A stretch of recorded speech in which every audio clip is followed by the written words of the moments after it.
안녕하세요. 안디옥 선교교회 김춘자 권사입니다. 오늘은 부활절을 보내면서 예수님을 가장 사랑한 여인 막달라 마리아에 대한 저의 마음을 나누고 싶어서 이렇게 찾아왔어요. 성경의 수많은 여인들 중에서 예수님의 사역을 적극적으로 도왔고 십자가에서 달려 돌아가셨을 때 예수님 곁에서 가장 오래 머물며 십자가를 지켰던 담대한 여인이었고, 예수님이 부활하셨을 때 가장 먼저 소식을 받아 가장 먼저 제자들에게 그 기쁜 소식을 전했던 여인이 바로 막달라 마리아였습니다. 저는 이 막달라 마리아가 얼마나 부러운지 정말 모릅니다. 늘 예수님 곁에서 예수님을 바라보며 그분의 가르침과 말씀을 들었던 여인이라 그럴까요? 저는 오늘따라 막달라 마리아가 너무 부럽고 우리 예수님도 너무 그립네요. 오늘 여러분에게 예수님에 대한 갈급함이 생겨나길 간절히 소원합니다. 권사님, 막달라 마리아가 예수님을 만나기 전에 7 귀신이 들렸던 여자라고 하던데요. 인생이 참 힘들었을 것 같아요. 막달라 마리아는 누가복음 8장 2절에 보면 7 귀신이 나간 막달라 마리아라고 기록되어 있습니다. 직업이 무엇이었는지 어떤 종류의 귀신이었는지는 기록은 없지만 마리아는 분명 예수님 만나기 전에 7 귀신들에 의해서 몸도 맘도 폐인처럼 말라가며 살 소망이 없이 매일매일 지쳐서 살던 여인이었을 것입니다. 누가복음 7장에 이 여인에 대해서 바리새인들이 동네에서 소문나 있던 죄인이라고 이야기하는 것으로 보아 막달라 마리아는 사람 취급도 그 어떤 사랑도 받지 못하던 여인이었음에는 분명히 보입니다. 지금 우리들도 정신병이나 귀신에 들려 미쳤다고 하면 사람들이 슬금슬금 피하고 어울리지 않는 것처럼 이때는 더 심한 멸시를 받았으니 참 힘들었을 것 같아요.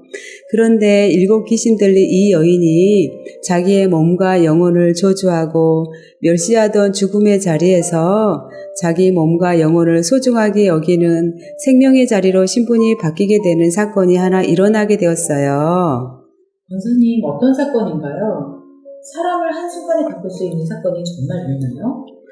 네, 바로 예수님을 만난 사건입니다. 구원자이신 예수님을 인격적으로 만난 후로는 마리아는 사람의 시선이나 말들을 귀담아 듣지 않고 옥합을 깨뜨려 향유를 예수님의 발에 붓고 눈물로 예수님의 발을 적시고 그 발에 입맞추며 예수님을 향한 뜨거운 사랑을 쏟아내었던 순수한 믿음의 사람으로 변화되었습니다.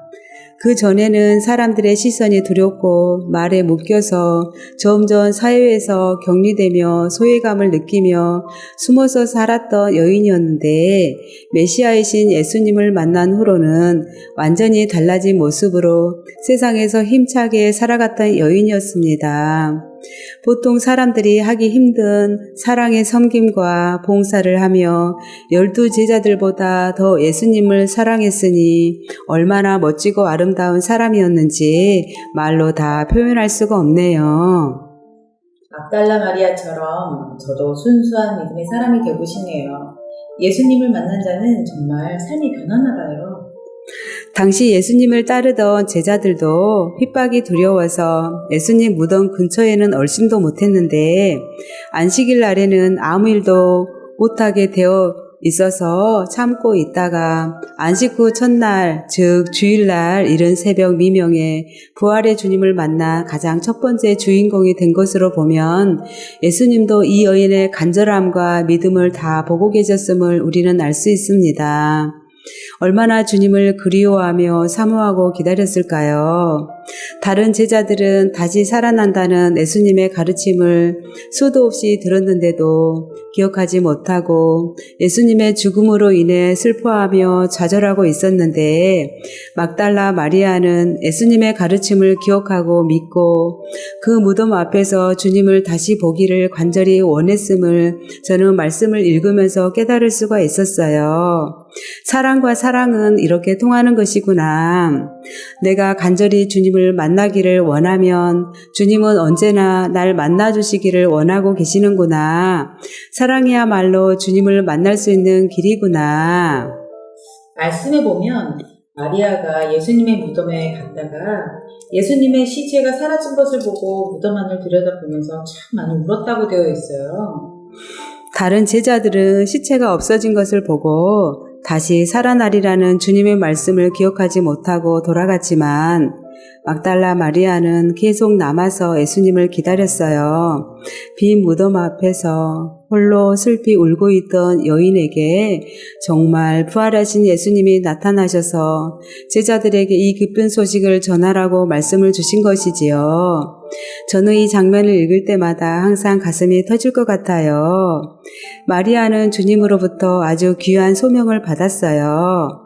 구원받은 성도들을 위해서 세상 죄를 모두 지고 십자가에서 죽으시고 부활하신 예수님을 온 세상에 알리라는 지상 명령을 받았습니다. 마리아는 이 소식을 가장 먼저 11 제자에게 알리고 전했습니다. 그리고 지금 우리에게도 동일하게 이 소식을 전하고 있습니다. 여러분, 우리의 사명은 예수님의 부활의 기쁜 소식을 온 세상에 전하는 것입니다. 이제 예수님만이 온전한 구원의 길이시며 우리의 영원한 생명이 되어주신다는 소식을 세상에 전하는 증인의 삶을 살아가는 저와 여러분이 되시기를 간절히 기도합니다. 제가 복음을 위해 기취급을 당하는 수치를 당한다 하더라도 주님을 사랑한 막달라 마리아처럼 주님 곁에 영원히 머물기를 원합니다. 주님 부족한 저를 받아주시고 증인으로 살게 하시니 감사합니다. 하늘보좌에 앉으신 주님을 찬양하고 영원히 주님을 경배합니다. 두 손 들고 찬양합니다. 다시 오실 왕